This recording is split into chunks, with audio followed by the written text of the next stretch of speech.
رخسار مبارک، جان کائنات صلی اللہ علیہ وسلم کے رخسار مبارک نرم و ہموار، نہایت حسین اور سرخی مائل سفید تھے۔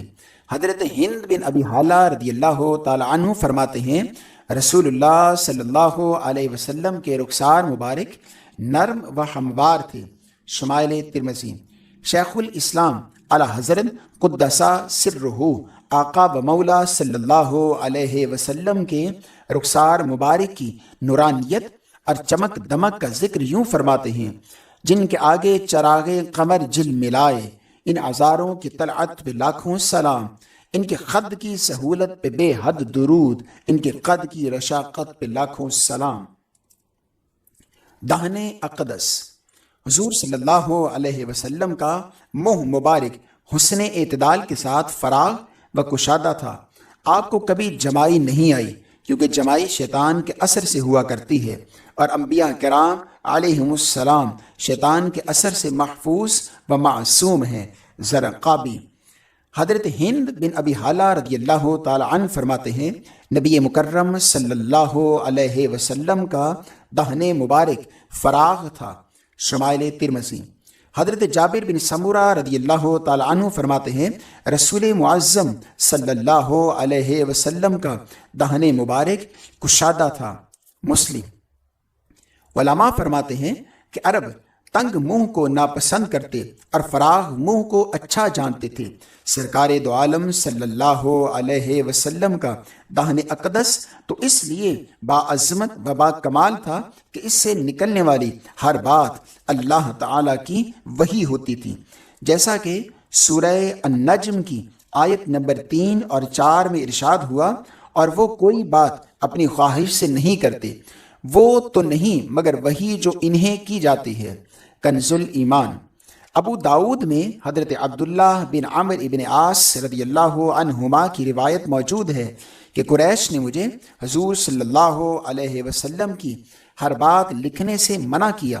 میں نے یہ بات بارگاہ نبوی میں عرض کی تو ارشاد ہوا، لکھو، خدا کی قسم اس منہ سے سوائے حق کے اور کچھ نکلتا ہی نہیں۔ اعلیٰ حضرت فرماتے ہیں وہ دہن جس کی ہر بات وحی خدا، چشمہ علم و حکمت پہ لاکھوں سلام۔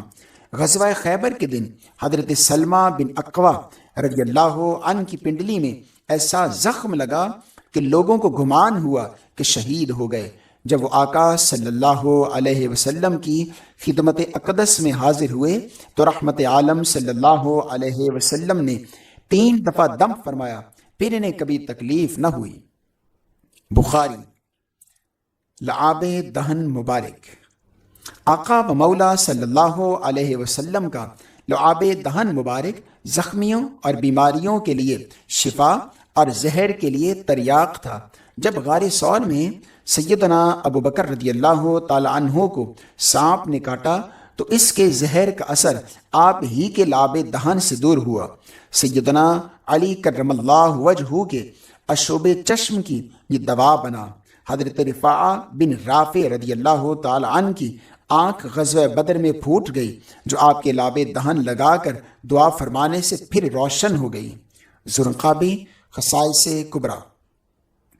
غزوہ خندق کے دن آقا صلی اللہ علیہ وسلم نے حضرت جابر رضی اللہ تعالی عنہ کے گھر آٹے اور سالن میں لعاب دہن ڈال دیا تو وہ تھوڑا سا کھانا 1000 صحابہ کے لیے کافی ہو گیا۔ سب نے سیر ہو کر کھایا، پھر بھی کھانا ایسے باقی رہا جیسے کسی نے کھایا ہی نہیں۔ بخاری مسلم۔ جس کے پانی سے شاداب جانو جنا، اس دہن کی تراوت پہ لاکھوں سلام۔ آپ صلی اللہ علیہ وسلم نے اپنا لعاب دہن حضرت انس رضی اللہ تعالی عنہ کے کنویں میں ڈال دیا تو اس کا پانی اتنا شیریں ہو گیا کہ ایسا میٹھا پانی کسی اور کنویں کا نہ تھا۔ زرقابی۔ خصائص کبریٰ۔ نبی کریم صلی اللہ علیہ وسلم کی خدمت میں ایک ڈول میں پانی لایا گیا۔ آپ صلی اللہ علیہ وسلم نے اس میں سے کچھ پانی پیا، کچھ کلی کر کے ایک کنویں میں ڈال دیا تو اس کنویں کے پانی میں سے کستوری کی مانند خوشبو آنے لگی۔ ابن ماجہ، بیہقی۔ زرقابی۔ حدیبیہ کے دن حضور صلی اللہ علیہ وسلم نے وضو کر کے پانی کی ایک کلی خشک کنویں میں ڈال دی تو 25 دن تک تمام لشکر اس پانی سے سیراب ہوتا رہا۔ بخاری۔ جس سے کھاری کنویں شیرائے جاں بنے، اس زلال حلاوت پہ لاکھوں سلام۔ زبان اقدس۔ نبی کریم صلی اللہ علیہ وسلم کی زبان اقدس وحی الہی کی ترجمان تھی۔ آپ کی فصاحت و بلاغت کے سامنے عرب کے بڑے بڑے فصحاء گونگے نظر آتے۔ حضرت ابوبکر رضی اللہ تعالی عنہ نے ایک بار بارگاہ رسالت مآب صلی اللہ علیہ وسلم میں عرض کی، یا رسول اللہ صلی اللہ علیہ وسلم، میں نے سارے عرب کے فصحاء کو سنا ہے مگر آپ سے بڑھ کر کسی کو فصیح نہیں پایا۔ آپ نے فرمایا، میرے رب نے میری تربیت فرمائی ہے اور میرے پرورش بنی سعد میں ہوئی ہے۔ زرقابی خصائص کبریٰ۔ مجدد امت ولی کامل اعلی حضرت قدس سرہ فرماتے ہیں، تیرے آگے یوں دبے لچے فصحاء عرب کے بڑے بڑے، کوئی جانے منہ میں زبان نہیں بلکہ جسم میں جان نہیں۔ آقا دو جہان صلی اللہ علیہ وسلم جانوروں، پتھروں، درختوں اور دیگر مخلوق کی بولیاں جانتے تھے۔ اس بارے میں متعدد احادیث وارد ہوئی ہیں، چنانچہ مشکات باب المعجزات میں ملاحظہ کیا جا سکتا ہے۔ علماء فرماتے ہیں، حضور صلی اللہ علیہ وسلم کی خدمت اقدس میں کوئی شخص کسی بھی زبان میں گفتگو کرتا، آپ اسے اسی کی زبان میں کلام فرماتے، کیونکہ آپ تمام مخلوق کی زبانیں جانتے ہیں۔ کتاب الشفا۔ حضرت عائشہ رضی اللہ تعالی عنہا فرماتی ہیں، رسول معظم صلی اللہ علیہ وسلم تمہاری طرح تیز گفتگو نہیں فرماتے تھے، بلکہ واضح اور ٹھہر ٹھہر کر گفتگو فرماتے کہ سننے والا اسے بآسانی یاد کر لیتا۔ شمائل ترمذی۔ اس کی پیاری فصاحت پہ بے حد درود، اس کی دلکش بلاغت پہ لاکھوں سلام۔ نبی مکرم صلی اللہ علیہ وسلم کو اللہ تعالیٰ نے امور تکوینیہ کا مالک و مختار بنایا ہے، اسی لیے آپ کی زبان حق ترجمان سے جو بات بھی نکلتی ضرور پوری ہوتی۔ ایک بار ایک شخص نے تکبر کی وجہ سے بائیں ہاتھ سے کھایا، آپ کے منع فرمانے پر بولا، میں دایاں ہاتھ سے کھانے کی طاقت نہیں رکھتا۔ آپ صلی اللہ علیہ وسلم نے فرمایا، اب کبھی طاقت نہ رکھے گا، چنانچہ پھر وہ اپنا ہاتھ کبھی منہ تک نہ اٹھا سکا۔ مسلم۔ ایک مرتبہ دشمن رسول حکم بن ابی العاص نے آپ کو ستانے کے لیے منہ بگاڑا۔ آپ نے فرمایا، کن کذالک، ایسا ہی ہو جا۔ پھر اس کا چہرہ بگڑا ہی رہا حتیٰ کہ وہ مر گیا۔ خصائص کبریٰ۔ وہ زبان جس کو سب کن کی کنجی کہیں، اس کی نافذ حکومت پہ لاکھوں سلام۔ آواز مبارک۔ حضور صلی اللہ علیہ وسلم کی آواز اور لہجہ مبارک سارے انسانوں سے بڑھ کر حسین اور دلکش تھا۔ آپ جب چاہتے آپ صلی اللہ علیہ وسلم کی آواز مبارک دور و نزدیک کے سب لوگ اپنی اپنی جگہ پر یکساں سن لیا کرتے تھے، جیسا کہ 1.25 لاکھ سے زائد صحابہ کرام نے آخری حج میں آپ کا خطبہ سنا۔ نسائی، ابو داؤد۔ حضرت قتادہ رضی اللہ تعالی عنہ فرماتے ہیں، حضور صلی اللہ علیہ وسلم کو اللہ تعالی نے حسین چہرے اور دلکش آواز کے ساتھ مبعوث فرمایا۔ طبقات ابن سعد۔ حضرت براء بن عازب رضی اللہ عنہ فرماتے ہیں، آقا صلی اللہ علیہ وسلم نے نماز عشاء میں سورہ التین تلاوت فرمائی، میں نے ایسی حسین آواز کبھی نہیں سنی۔ بخاری و مسلم۔ آپ ہی سے مروی ایک روایت میں ہے کہ حضور صلی اللہ علیہ وسلم نے ایک روز ہمیں خطبہ دیا، آپ کی آواز اتنی بلند تھی کہ گھروں میں بیٹھی خواتین نے بھی آپ کا واعظ سنا۔ بیہقی، ابو نعیم۔ حضرت عبد الرحمن بن معاذ تمیمی رضی اللہ عنہ نے بھی ایسا ہی بیان فرمایا ہے۔ وسائل الوصول۔ حضرت ام ہانی رضی اللہ عنہا فرماتی ہیں کہ جب آقا و مولا صلی اللہ علیہ وسلم خطبہ ارشاد فرماتے تو آپ کا لہجہ روبدار ہوتا اور آپ کی آواز مبارک بلند ہو جاتی، گویا کہ آپ صلی اللہ علیہ وسلم کسی لشکر کو ڈرا رہے ہیں۔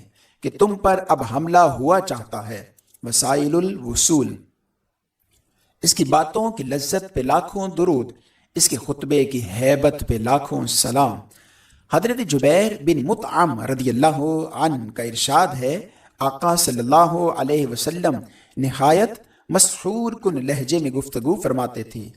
حضرت ام معبد رضی اللہ عنہا فرماتی ہیں کہ آپ کی آواز گونجدار تھی۔ سیرت ابن کثیر۔ حضرت انس رضی اللہ عنہ سے روایت ہے، حضور صلی اللہ علیہ وسلم کا ارشاد ہے، اللہ تعالی نے تمام انبیاء کرام خوبصورت چہرے اور دلکش آواز والے مبعوث فرمائے، اور تمہارے نبی کا چہرہ سب سے زیادہ حسین و جمیل اور اس کی آواز سب سے زیادہ دلکش ہے۔ دار قطنی۔ جس میں نہریں ہیں شیر و شکر کی رواں، اس گلے کی نضارت پہ لاکھوں سلام۔ دندان اقدس۔ سرکار دو عالم صلی اللہ علیہ وسلم کے دندان مبارک کشادہ اور روشن و تاباں تھے اور موتیوں کی لڑی کی طرح دکھائی دیتے تھے۔ ان کے درمیان باریک ریختیں تھی۔ جب آپ کلام یا تبسم فرماتے تو اس سے نور نکلتا دکھائی دیتا۔ حضرت ہند بن ابی حالہ رضی اللہ عنہ فرماتے ہیں، حضور صلی اللہ علیہ وسلم کے دانت مبارک نہایت چمکدار و کشادہ تھے۔ جب آپ مسکراتے تو دندان اقدس برف کے اولوں کی طرح سفید نظر آتے۔ الوفا باحوال المصطفیٰ۔ حضرت ابو ہریرہ رضی اللہ عنہ فرماتے ہیں، جب آقا صلی اللہ علیہ وسلم تبسم فرماتے تو آپ کے منہ مبارک سے ایسا نور نکلتا کہ دیواریں روشن ہو جاتی۔ بیہقی جمع الوسائل۔ آپ صلی اللہ علیہ وسلم سے مروی دوسری روایات میں ہے کہ حضور صلی اللہ علیہ وسلم کے دانتوں کے درمیان سے نور نکلتا دکھائی دیتا۔ شمائل ترمذی، دارمی۔ جن کے گچھے سے لچھے جڑے نور کے، ان ستاروں کی نزہت پہ لاکھوں سلام۔ لبہائے نازک۔ نبی کریم صلی اللہ علیہ وسلم کے مبارک ہونٹ خوبصورت، لطیف و نازک اور سرخی مائل سفید تھے۔ علامہ نبہانی نے امام طبرانی کے حوالے سے فرماتے ہیں کہ رسول معظم صلی اللہ علیہ وسلم کے لبہائے اقدس اللہ تعالیٰ کے تمام بندوں سے زیادہ خوبصورت تھے۔ انوار محمدیہ۔ ایک دوسری روایت میں امام طبرانی نے آقا علیہ السلام کے مبارک ہونٹوں کا الطف یعنی نرم و نازک ہونا بیان فرمایا ہے۔ امام زرقابی فرماتے ہیں، بعض علماء کے نزدیک نور مجسم صلی اللہ علیہ وسلم کے مبارک ہونٹ حسین، نرم و نازک اور حسن اعتدال کے ساتھ پتلے تھے۔ اعلیٰ حضرت امام احمد رضا محدث بریلوی فرماتے ہیں، پتلی پتلی گلے قدس کی پتیاں، ان لبوں کی نزاکت پہ لاکھوں سلام۔ ام معبد رضی اللہ عنہا فرماتی ہیں، حضور صلی اللہ علیہ وسلم کی گفتگو موتیوں کی لڑی معلوم ہوتی جس سے موتی جڑ رہے ہوں۔ سیرت ابن کثیر۔ اعلیٰ حضرت فاضل بریلوی رحمۃ اللہ علیہ نے اس وصف کو اور لبہائے نازک کے دیگر اوصاف کو ایک شعر میں یوں سمو دیا ہے، وہ گل ہیں لب نازک، وہ گل ہیں لبہائے نازک، ان کے ہزاروں جڑتے ہیں پھول جن سے، گلاب گلشن میں دیکھیے بلبل، یہ دیکھ گلشن گلاب میں ہے۔ حضرت فضیل بن عباس رضی اللہ عنہما سے مروی ہے کہ جب آقا و مولا صلی اللہ علیہ وسلم کو قبر انور میں لٹا دیا گیا تو میں نے آخری بار آپ کے چہرہ اقدس کا دیدار کیا۔ میں نے دیکھا آقا صلی اللہ علیہ وسلم کے لب مبارک حرکت کر رہے ہیں۔ میں نے کان نزدیک کر کے سنا تو آپ فرما رہے تھے، اللہم اغفر لامتی، یعنی اے اللہ میری امت کو بخش دے۔ کنز العمال، مدارج النبوہ، حجت اللہ علی العالمین۔ ریش مبارک۔ آقا دو جہان صلی اللہ علیہ وسلم کی داڑھی مبارک نہایت خوبصورت اور گھنی تھی۔ چہرہ اقدس اور سینہ مبارک کو ایسے مزین و آراستہ کیے ہوئے تھیں کہ دیکھنے والا متاثر ہوئے بغیر نہیں رہ سکتا تھا۔ حضرت جابر بن سمورہ رضی اللہ تعالی عنہ سے ہے، وہ فرماتے ہیں کہ حضور اکرم نور مجسم صلی اللہ علیہ وسلم کی داڑھی مبارک گھنی تھی۔ مسلم۔ حضرت ہند بن ابی حالہ رضی اللہ عنہ کا ارشاد ہے، آقا و مولا صلی اللہ علیہ وسلم کی ریش مبارک گھنی تھی۔ شمائل ترمذی۔ سیدنا علی کرم اللہ وجہ فرماتے ہیں، میرے ماں باپ آقا صلی اللہ علیہ وسلم پر قربان ہوں، آپ درمیانہ قد تھے، سرخی مائل سفید رنگت تھی اور گنی داڑھی۔ ابن عساکر۔ حضرت ابو ہریرہ رضی اللہ عنہ فرماتے ہیں کہ آپ کی ریش مبارک کے بال نہایت سیاہ اور حسین اور خوبصورت تھے اور دونوں اطراف سے برابر تھے۔ ابن عساکر۔ حضرت عامر بن شعیب رضی اللہ عنہ فرماتے ہیں، رسول معظم صلی اللہ علیہ وسلم اپنی داڑھی مبارک کو لمبائی اور چوڑائی میں تراشتے اور طول و عرض میں برابر رکھتے تھے۔ ترمذی۔ فقہا فرماتے ہیں کہ داڑھی مشت بر رکھنا واجب ہے، اس سے زائد بالوں کو تراشنا سنت ہے۔ اعلیٰ حضرت بریلوی علیہ رحمہ نے ان روایات کا خلاصہ صرف 2 اشعار میں یوں بیان فرمایا ہے، خط کی گرد دہن و دل آرا بھبن، سبزۂ نہر رحمت پہ لاکھوں سلام، ریش خل معتدل مرہم ریش دل، حالائے ماہ ندرت پہ لاکھوں سلام۔ حضور صلی اللہ علیہ وسلم کے دہن اقدس کے گرد داڑھی مبارک کا حسن و جمال دل موہ لیتا ہے۔ آپ کا دہن مبارک علم و حکمت کی نہر ہے اور اس رحمت کی نہر کے گرد داڑھی مبارک سبزہ کی طرح دکھائی دیتی ہے۔ آپ کی ریش مبارک پر لاکھوں سلام ہو۔ آپ کی ریش مبارک متوازن اور نہایت خوبصورت ہے۔ دراصل اس کا دیدار ہی دل کے زخموں کا مرہم ہے، یوں لگتا ہے جیسے چہرہ انور کے چاند کے گرد حالہ بنا ہوا ہے۔ آپ کی ریش مبارک پر لاکھوں سلام ہو۔ حضرت انس رضی اللہ عنہ فرماتے ہیں کہ میں نے نبی اکرم صلی اللہ علیہ وسلم کے سر اقدس اور ریش مبارک میں 14 سے زائد سفید بال نہیں گنے۔ بعض روایات میں یہ تعداد 18 یا 20 بھی آئی ہے، اور یہ بھی آیا ہے کہ سر اقدس کے سفید بال تیل لگانے پر ظاہر نہیں ہوتے تھے۔ شمائل ترمذی۔ گردن مبارک۔ نور مجسم صلی اللہ علیہ وسلم کی گردن مبارک لمبی اور چاندی کی طرح چمکدار تھی۔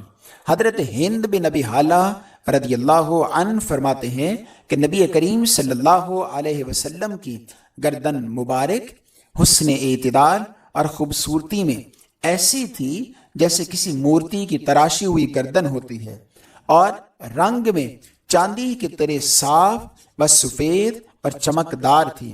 شمائل ترمذی۔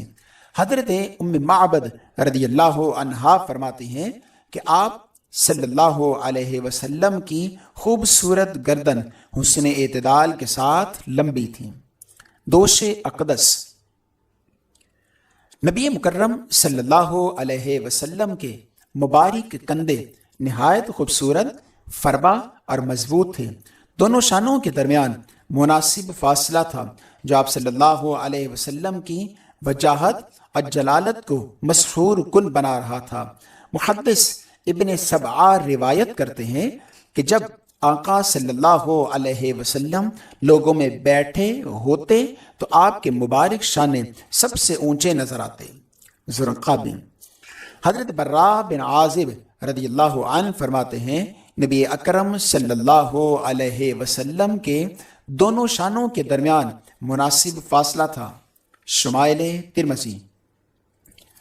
حضرت ہند بن ابی حالہ رضی اللہ عنہ فرماتے ہیں آقا صلی اللہ علیہ وسلم کے دوش اقدس کے درمیان فاصلہ تھا اور آپ کے جوڑ نہایت مضبوط تھے۔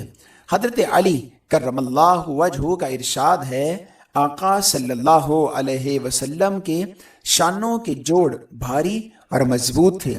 شمائل ترمذی۔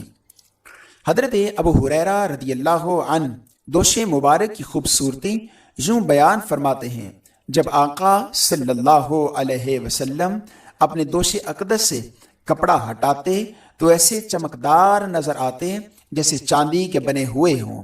بیہقی خصائص کبریٰ۔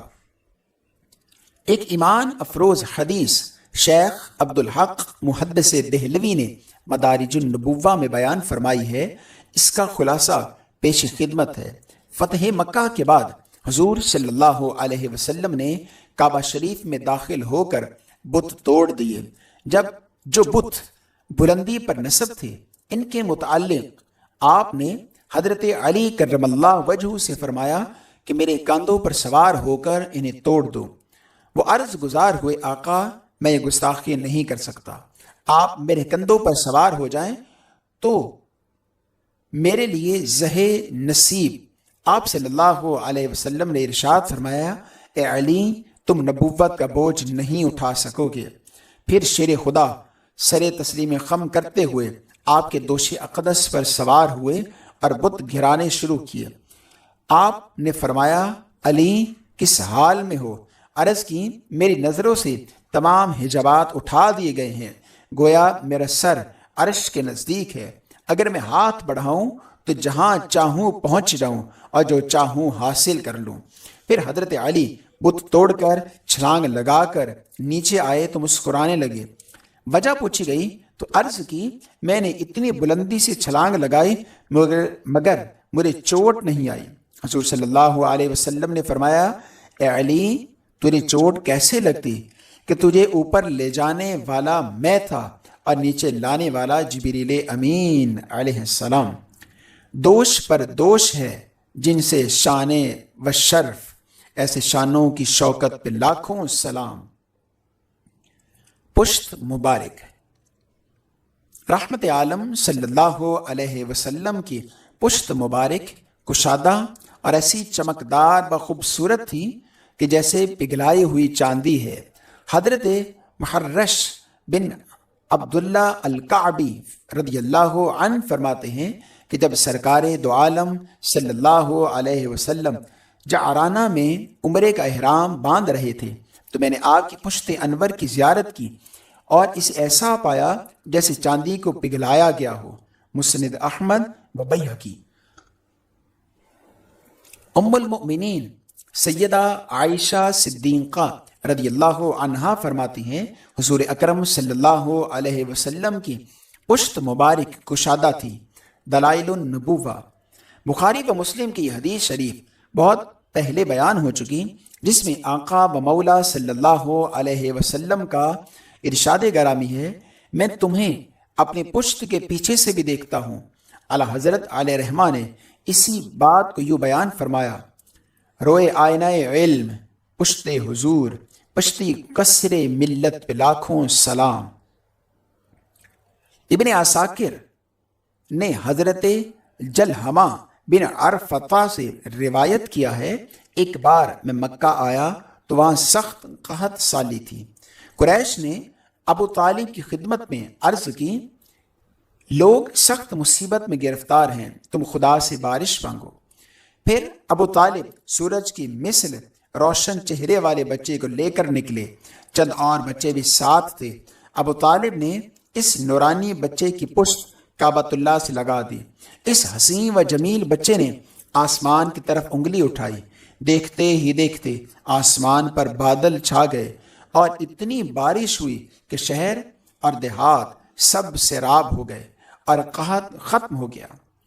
ابو طالب نے قریش کو اپنے اشعار میں اسی واقعہ کی یاد دلائی ہے، وَبِيَدَّتْ يَسْتَقِي الْغَمَامُ بِوَجْهِهِ ثَمَالَ الْيَتَامَى عِصْمَةُ لِأَرَامِلِ يَلُو ذَنْبِ الْهَلَاكَ مِنْ آلِ ہاشم فَهَمْ عِنْدَهُ مِنْ نِعْمَتِ وَفَوَاضِلَ۔ یہ گورے رنگ والا روشن چہرہ جس کے صدقہ میں بارش مانگی جاتی ہے، یتیموں کی پناہ گاہ اور بیواؤں کا محافظ ہے۔ بنو ہاشم جیسے اعلیٰ لوگ ہلاکت کے وقت ان سے فریاد کرتے ہیں اور وہ ان کے پاس آ کر نعمتیں اور برکتیں حاصل پاتے ہیں۔ زرقانی خصائص کبریٰ۔ مہر نبوت۔ حضور صلی اللہ علیہ وسلم کے دونوں مبارک شانوں کے درمیان ایک نورانی گوشت کا ٹکڑا مبارک تھا جو بدن اقدس کے دیگر اجزاء سے ابھرا ہوا تھا۔ اسے مہر نبوت کہتے ہیں۔ یہ نبوت کے علامات میں سے تھی۔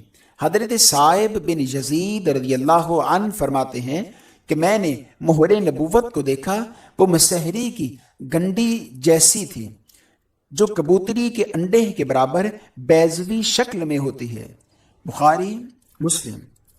جابر بن سمرہ رضی اللہ عنہ فرماتے ہیں کہ وہ سرخ غدود کی طرح اور کبوتری کے انڈے کی مثل تھی۔ مسلم۔ عمر بن اخطب انصاری رضی اللہ عنہ فرماتے ہیں کہ مجھ سے آقا و مولا صلی اللہ علیہ وسلم نے فرمایا، میرے قریب ہو کر میری پشت ملو۔ میں نے پشت مبارک پر ہاتھ پھیرا تو میری انگلیاں مہر نبوت کو بھی لگی۔ ان کے شاگرد نے پوچھا، مہر نبوت کیسی تھی؟ فرمایا، کچھ بالوں کا مجموعہ تھی۔ ابو سعید خدری رضی اللہ تعالی عنہ مہر نبوت کے بارے میں فرماتے ہیں کہ وہ پشت انور پر ابھرا ہوا گوشت تھا۔ شمائل ترمذی۔ حضرت ابن عمر رضی اللہ عنہما سے مروی ہے، آقا صلی اللہ علیہ وسلم کی پشت اقدس پر گوشت کے ٹکڑے کی مانند مہر نبوت تھی، جس پر گوشت سے ہی لکھا ہوا تھا، محمد رسول اللہ صلی اللہ علیہ وسلم۔ حاکم خصائص کبریٰ۔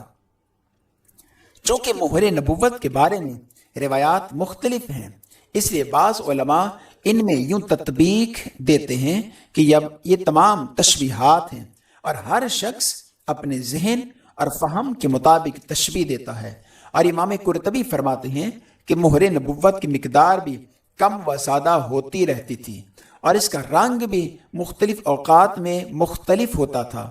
بعض علماء فرماتے ہیں یہ اللہ تعالیٰ اور اس کے حبیب صلی اللہ علیہ وسلم کے درمیان ایک راز تھا جس کی حقیقت کو کوئی نہیں جانتا۔ احادیث مبارکہ میں کئی صحابہ کرام کا مہر نبوت کو چومنا بھی ثابت ہے۔ حجر اسود کعبہ جانو دل یعنی مہر نبوت پہ لاکھوں سلام۔ سینہ اقدس۔